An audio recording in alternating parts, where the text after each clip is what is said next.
USA! Welcome to Flag Stewards. Be a stud citizen. Reminders from our flag for Tuesday, April 6th of 2021. Yeah, it's a pretty awesome view of Mount Evans, straight out from Flag Steward headquarters, and with the Army flag flying along with the U.S. flag on Poppy's memorial flagpole. Obviously, that was not today's picture, because it would be at half-staff. That's right, today's National Half-Staff. This is where we find out. That's how we start off our day, knowing where our flag is at the right position across the USA. And for right now, ending today, Tuesday at sunset, the National Half-Staff, which was in place for the U.S. Capitol officers attacked, including one killed, Billy Evans, Capitol Officer Billy Evans, on Friday. Today's historical moment from our flag recalls the origins of a once celebrated day called Army Day.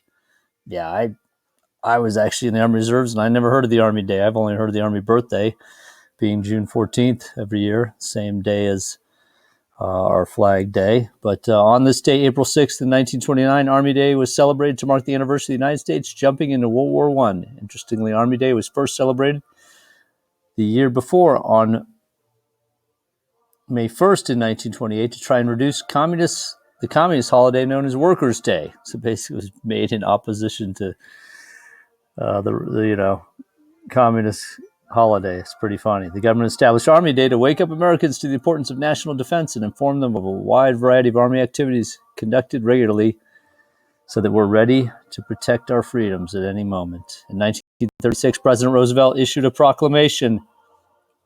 And in 1937, Congress passed a resolution officially recognizing Army Day. It was a short-lived national observed holiday, last recognized in April 6th of 1949. So yeah, basically 20 years, and that was it. And really only 11 years or 12 years by Congress. From then on, the Army's birthday on June 14th. And the recent memory of America's troop sacrifices to win World War II replaced the World War I connected Army Day. Today's interesting quote from our flag reinforces why the U.S. government created Army Day to ensure American citizens understood the need to have an army that prepared for the defense of our freedoms when called upon. And here it is. The failure to make adequate preparation for the inevitable struggle. The consequent suffering from disease and death entailed upon the armies which were hastily raised. The prolongation of the conflict far beyond the time which sufficient and equipped forces would have required for victory.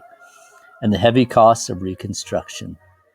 Authors unknown, but from the U.S. government, with the Battle of Yorktown painting in the background. Basically, that's why they're saying they wanted to create Army Day, is to make sure that we weren't hastily pulling to get an army that wasn't really prepared and won World War I, but certainly at a heavy, heavy cost. And thankfully, that attitude and that prevailing approach paid off in World War II. Today's fun from our flag has a laugh or two about the Army and other military forces. So do you know how the military branches use stars? I have a hunch about the Army and Navy, but no clue about the Air Force. Army troops sleep under the stars. Navy sailors use stars to navigate their ships.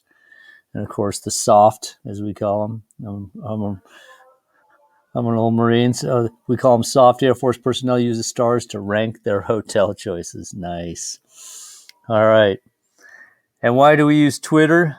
Or back it up. Do you know why Twitter users don't make good Army soldiers? Well, maybe because they should have their own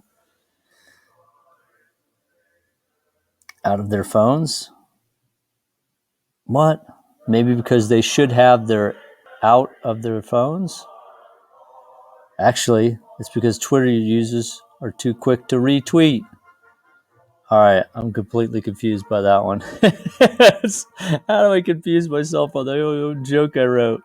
Let's skip by that and get to the Pledge of Allegiance. Students across America, thankful for the U.S. Army and all our military branches, let's recite the pledge.